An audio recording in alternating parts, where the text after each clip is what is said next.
Crise na economia da China em perigo. Esse é o tema do vídeo de hoje. Vamos tentar entender a economia da China e o que está acontecendo na conjuntura por lá. A China é uma economia que tem a sua dinâmica própria, tem vetores de crescimento bastante importantes, mas também é muito interconectada com o mundo. Isso quer dizer o quê? Que o que a gente vai ver aqui hoje também serve para ter uma perspectiva, um panorama do que vai acontecer na economia mundial. Eu sou Bruno Heming, eu sou doutor em Relações Internacionais, economista de formação. Eu faço parte, né, e aqui esse vídeo é um oferecimento do Centro de Estudos Globais de China, que é uma iniciativa, um centro de estudos que está vinculado à PUC Minas, especificamente a pós em China Contemporânea da PUC Minas. É uma iniciativa bastante nobre, né, que eu faço parte, tenho orgulho de fazer parte, e sou coordenador de lá também, junto com o professor Javier Vadel, Samuel Spellman, Mariana Burger, e nessa iniciativa, a gente busca trazer as melhores informações, os quadros mais qualificados para fazer parte disso.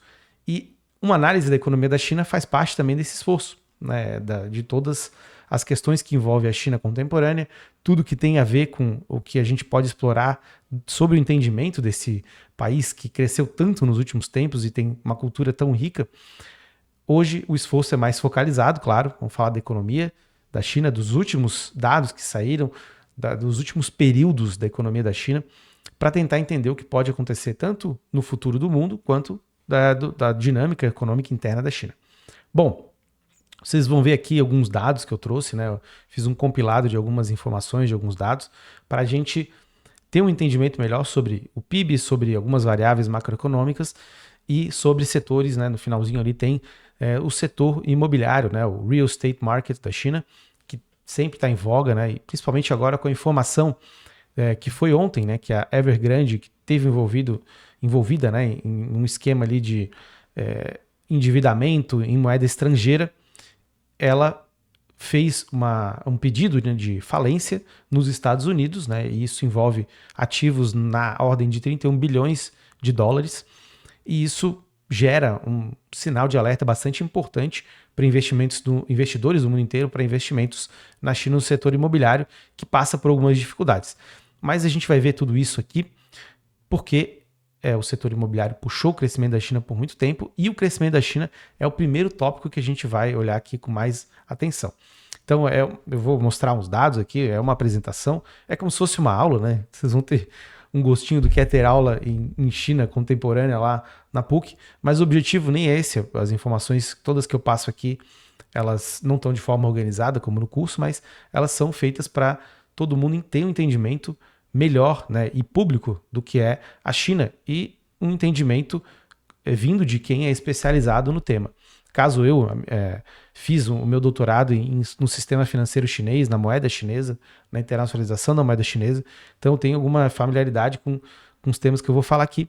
E é importante porque a gente vê muito, e muitas vezes, algumas pessoas que não são especialistas na economia da China, que não têm uma vivência, né, na China, nem de nunca ter estado lá, ou de nunca ter mexido com base de dados da China, fazerem algumas pressuposições, alguns cenários, traçar alguns cenários baseados em um conhecimento muito mais geral, muito mais generalista, e não é o objetivo aqui.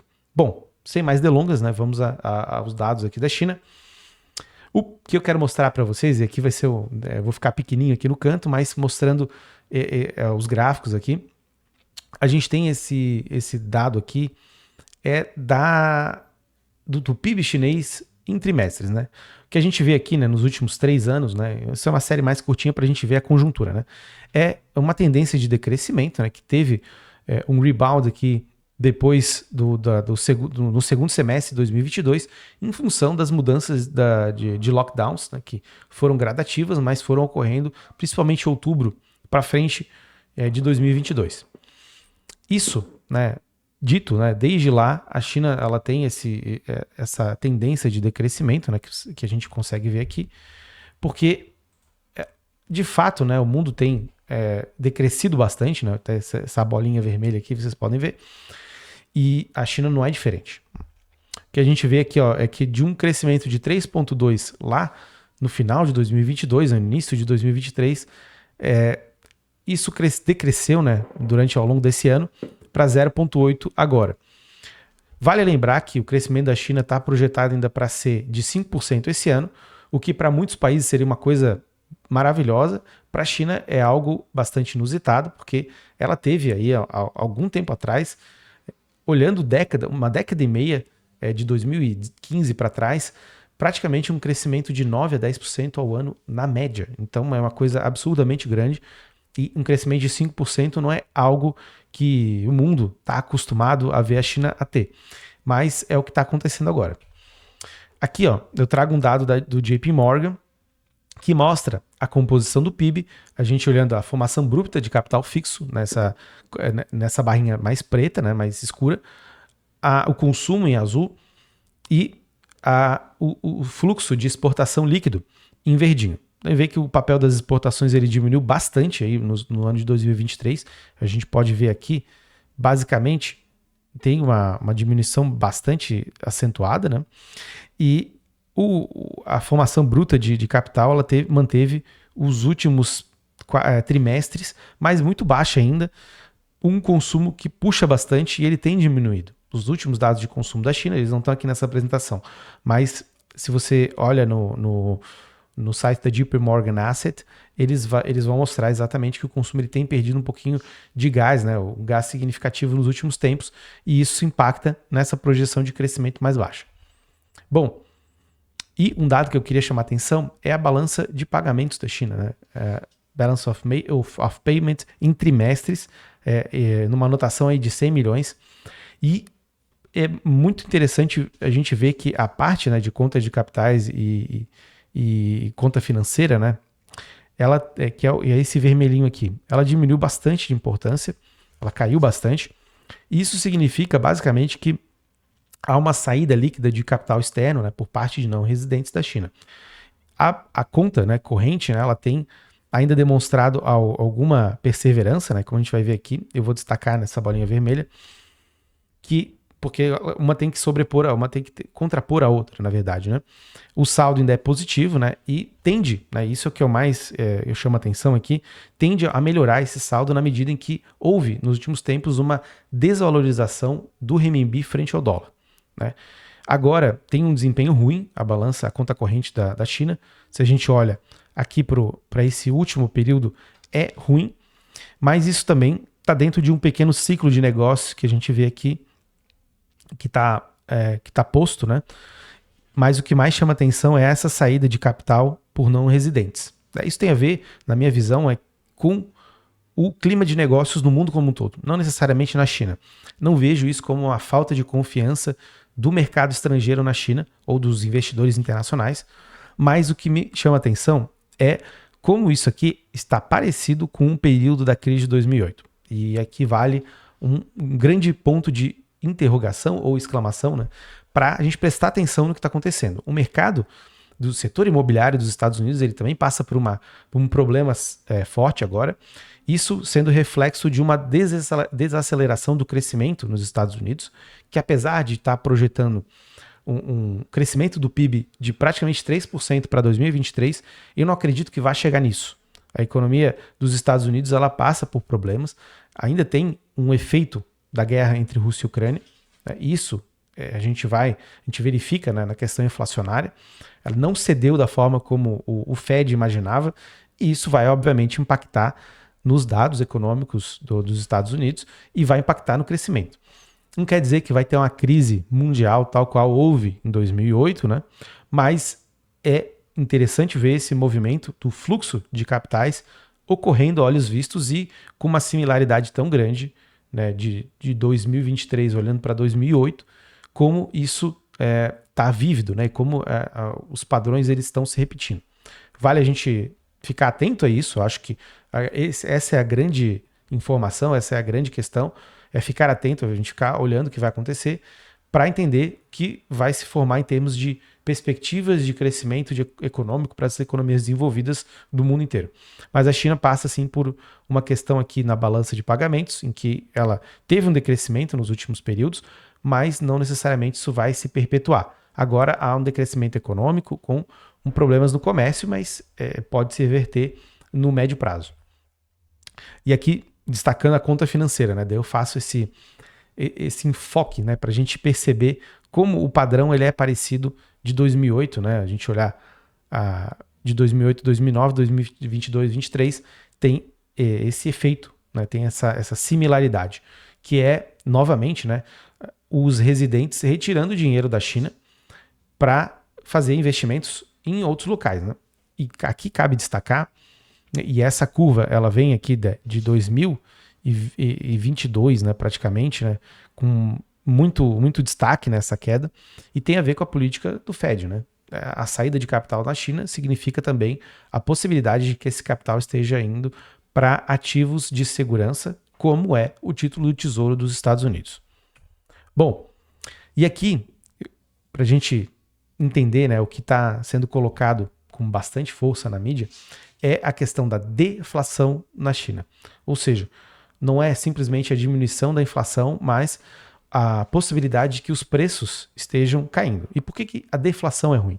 A deflação é ruim porque os agentes econômicos tendem a olhar para a queda dos preços como a visão de que quem está produzindo não consegue ver que há uma demanda para os produtos sendo produzidos. Logo, o preço que eles vão fazer, né, o markup que eles vão ter vai diminuir, e diminuindo faz com que os índices, né, de preço no país eles mostrem isso. Eu vou mostrar mais para frente o PPI, né, que é o PPI, que é o índice de preços para o produtor, e talvez consiga-se ter uma visão melhor. Mas a inflação geral na China é essa.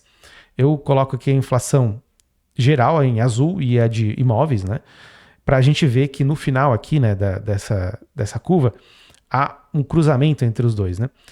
E isso leva também a um outro ponto, né, que está sendo bastante destacado na mídia, que é a questão dos preços no setor imobiliário estarem rígidos, né, sticky prices, ou seja, não tem, apesar do setor ele estar combalido, o setor de imobiliário na China não apresenta uma queda nos preços de maneira rápida e significativa como deveria ser. E aqui outros, né, para a gente fazer um comparativo, né, entre a inflação ano a ano, né, essa inflação aqui era uma inflação focada nos trimestres, né? E aqui a inflação ano a ano. Ano a ano, o preço dos transportes e comunicação caíram de maneira bastante grande, né? Principalmente no início desse ano, né? Isso é bem significativo se a gente pensar que a gente está falando em setores que envolvem bastante investimentos pesados. E a gente vê, como a gente viu no outro, né, inflação geral da China e a inflação de moradia também bastante cruzando, né, e a de moradia bastante rígida. Aqui, o PMI, né, que é o índice que avalia a atividade do produtor, né, o produtor de manufatura, né, o industrial, e abaixo de 5, tudo que é abaixo de 50 é ruim. Então eu coloquei um foco aqui na guerra de 2022, né, e nos lockdowns que ainda existiam na China. Mas a gente vê uma volatilidade interessante, né, importante, para o ano de 2023 e agora, né, nos últimos períodos, abaixo de 50 de novo. Isso está dentro de uma lógica, né, que aqui na China, né, não há uma produção industrial que esteja se elevando, como houve ali depois de 2020, no meio da pandemia, que houve um repique de crescimento da produção e isso se traduziu em uma atividade mais acelerada. Aqui não, aqui está orbitando por 50, muitos períodos abaixo de 50, e isso quer dizer uma atividade industrial em queda, tá? Então abaixo de 50 sempre em queda, e a gente vê aqui que a coisa não está boa no setor da indústria chinesa. E o PPI, que é o índice de preços, né, do produtor, ele mostra, né, e a queda é acentuada de 2022 para cá, se a gente pega os bens de produção, né, de capital, né, e o PPI em geral, né. Os bens de consumo eles acabam sendo mais rígidos no sentido de que eles são insumos, né, para a indústria, e a produção, né, o índice de preços de produção mesmo, ele vem caindo com bastante energia, né, com muita voracidade. E aqui a gente encontrou em junho o pior desempenho desses índices de preço. Isso sim é um sinal que pode sim ter uma deflação acontecendo, né? A deflação, na verdade, ela se conflagra aí pelos 2 trimestres que houve queda, né, sustentada desses preços, mas isso pode continuar. Aqui a gente vê, né, que a tendência aqui, mais de curtíssimo prazo, ela aponta para uma recuperação. Mas tudo depende, né? Depende do que vai acontecer com a economia no mundo. Se ela continuar patinando, isso não vai se converter em crescimento, né? E consequente elevação dos preços. A elevação dos preços industriais, ela nem sempre é boa, né? E os índices de preços industriais, eles têm que estar num patamar estável. Mas aqui a gente vê que a volatilidade do mundo também se reflete na volatilidade desses preços na China. O que eu quero dizer com tudo isso é que a China não está descolada do mundo, ao contrário, muito do que ela faz impacta o mundo e o mundo também impacta ela, tá? E para a China, no que tange a produção, ela realmente está sentindo essa desaceleração na sua produção e nos seus preços industriais. Isso é um sinal de alerta importante, tá? O setor imobiliário, né, que daí eu trouxe para destacar, que é um ponto de atenção sempre para a China, justamente porque há uma desconfiança muito grande desde que o setor imobiliário sofreu problemas há alguns anos. Houve uma reestruturação do mercado de produção da construção civil, o mercado de real estate todo foi reformulado, com travas importantes para que as empresas não ficassem alavancadas em moeda estrangeira. Né, e aí é um fator que eu explico aqui, é um dos motivos da Evergrande ter pedido a recuperação judicial nos Estados Unidos, faz parte dessa reestruturação dela. Não necessariamente isso indica que o setor está entrando numa crise de longo prazo ou profunda, mas quer dizer que esse plano da China está sendo colocado em execução. E esse é um passo para que não haja dinheiro de fora, né, ou em dólares, dessas empresas tomarem crédito. A China tem oferecido internamente crédito a custo muito reduzido para as empresas do setor imobiliário, inclusive para tentar salvar o setor, que, como vocês estão vendo aqui, o setor imobiliário passa, né? Esse é o índice, passa por problemas, esse é o índice de crescimento do setor, que desde 2021 passa por um decrescimento importante. Aqui tem repiques, né? Bom, em amarelo são aquisição de terrenos, em cinza são investimentos em corporação, né, em investimentos em edifícios corporativos. Em laranjinha são investimentos em construção residencial, né, e em azul é o geral, é o agregado. Né? Então a gente vê que todos os setores passam e estão correlacionados, né, com grande correlação, com uma volatilidade muito grande para a aquisição de terrenos, muito em função da aquisição de terrenos está em função da capacidade do setor investir nas construções como um todo, né? Dos diversos ramos da construção civil, seja eles para comercial ou para moradia. Então, só vai ter aquisição de terreno se tiver uma perspectiva de que haja crescimento para esses dois setores. E não há. A construção civil ela passa por problemas na China, e, como eu falei, o governo chinês tem tomado ações no sentido de impedir que haja qualquer tipo de colapso nesse setor, dando crédito barato, mas o que está colocado em voga mesmo é que os preços dos imóveis eles não baixaram, né, porque a gente está falando aqui são ativos das pessoas, né, então o preço baixar é um movimento importante para uma queda, né, da riqueza, né, dos indivíduos na China, e isso não aconteceu. E a ideia, né, é desinflar o que as pessoas têm chamado de bolha do setor imobiliário, mas que na verdade é uma correção que está acontecendo. Né? O que ocorreu antes, né, da década anterior, foi uma grande expansão do setor imobiliário e agora ele está sendo corrigido para baixo, como qualquer setor. O que precisa ser entendido, o que vai bastar para a gente entender o futuro desse setor é qual a relação dele, qual a interconexão dele com outros setores e a capacidade desse setor, caso ele sofra mais problemas, dele ter um extravasamento para outros setores produtivos como a própria indústria, né, que a gente viu também que passa por alguns problemas. Bom, acabou aqui a apresentação e a gente pode falar um pouquinho mais diretamente sobre o que pode acontecer com a China. Né? Em resumo, a gente viu que há sinais de deflação na China, as perspectivas de crescimento elas caem, né? Mas a gente precisa olhar para o resto do mundo. O resto do mundo está numa situação muito ruim. E isso, como eu iniciei o vídeo falando, é uma relação de interdependência. Da mesma forma que o mundo cresce pouco, a China também cresce pouco. E se a China, por si, né, e por seus próprios fatores, tem um baixo crescimento, isso vai impactar no mundo como um todo. Com a guerra entre a Rússia e a Ucrânia, com essa crescente multipolarização, com diversos países buscando lugar no sistema internacional, travando acordos bilaterais de maneira mais consistente, e não necessariamente isso vai promover mais um livre comércio cosmopolita, como era o desejo dos Estados Unidos a partir dos anos 90, principalmente, dos anos 80, faz com que haja uma mudança, né, de percepção, tanto dos investidores, mas também uma mudança de locus do crescimento econômico, uma mudança de crescimento econômico em si. Né, a quantidade de crescimento econômico pode variar nos próximos anos. Aquelas taxas de crescimento que a China tinha, que crescia 10% ao ano, 8% ao ano, provavelmente não vão existir mais. Até porque tem uma questão que o capital acumulado na China foi muito grande, e fazer esse capital crescer de maneira consistente a 10% ao ano é muita coisa. A gente está falando daí realmente de um crescimento que vai ficando cada vez mais marginal ao longo do tempo.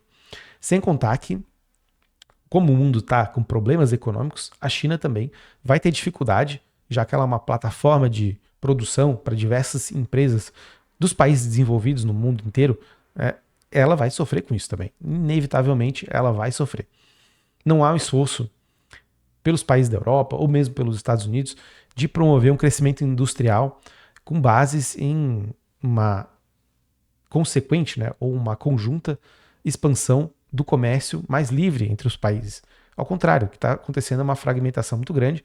A guerra na Europa é isso, né, é a necessidade de fazer com que haja uma contenção da Rússia, e também fazendo com que isso imprima danos à China. Né? Não sejamos ingênuos, né, de achar que o objetivo é só a Rússia. A Rússia é o parceiro da China, e o objetivo é enfraquecer a Rússia e a China.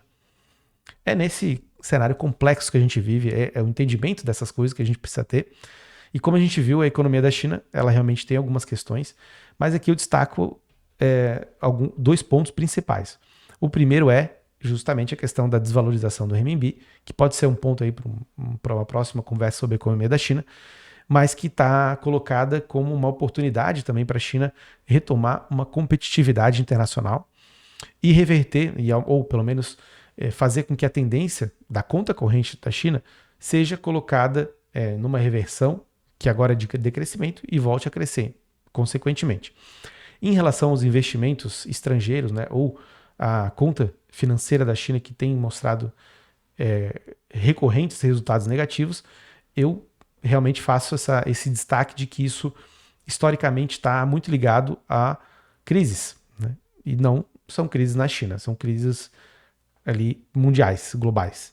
Não sei se vai acontecer de novo, né? Mas em caráter mais exploratório, a gente pode ver que aconteceu em 2008 e pode acontecer agora de novo, justamente porque, né, e repetindo o que eu falei, a saída de dinheiro na China quer dizer, né, e pode apontar que haja um movimento desses investidores, né, para lugares que eles considerem mais seguros, ou lugares onde eles possam ter um acesso mais rápido ao dinheiro. A China ainda tem algumas barreiras, né, em relação a investimentos, e colocar em lugares mais seguros, ou safe havens, ou lugares mais líquidos, faz parte de um movimento de agentes que acham que pode ter algum problema econômico à vista. Né? Então, faço esse destaque.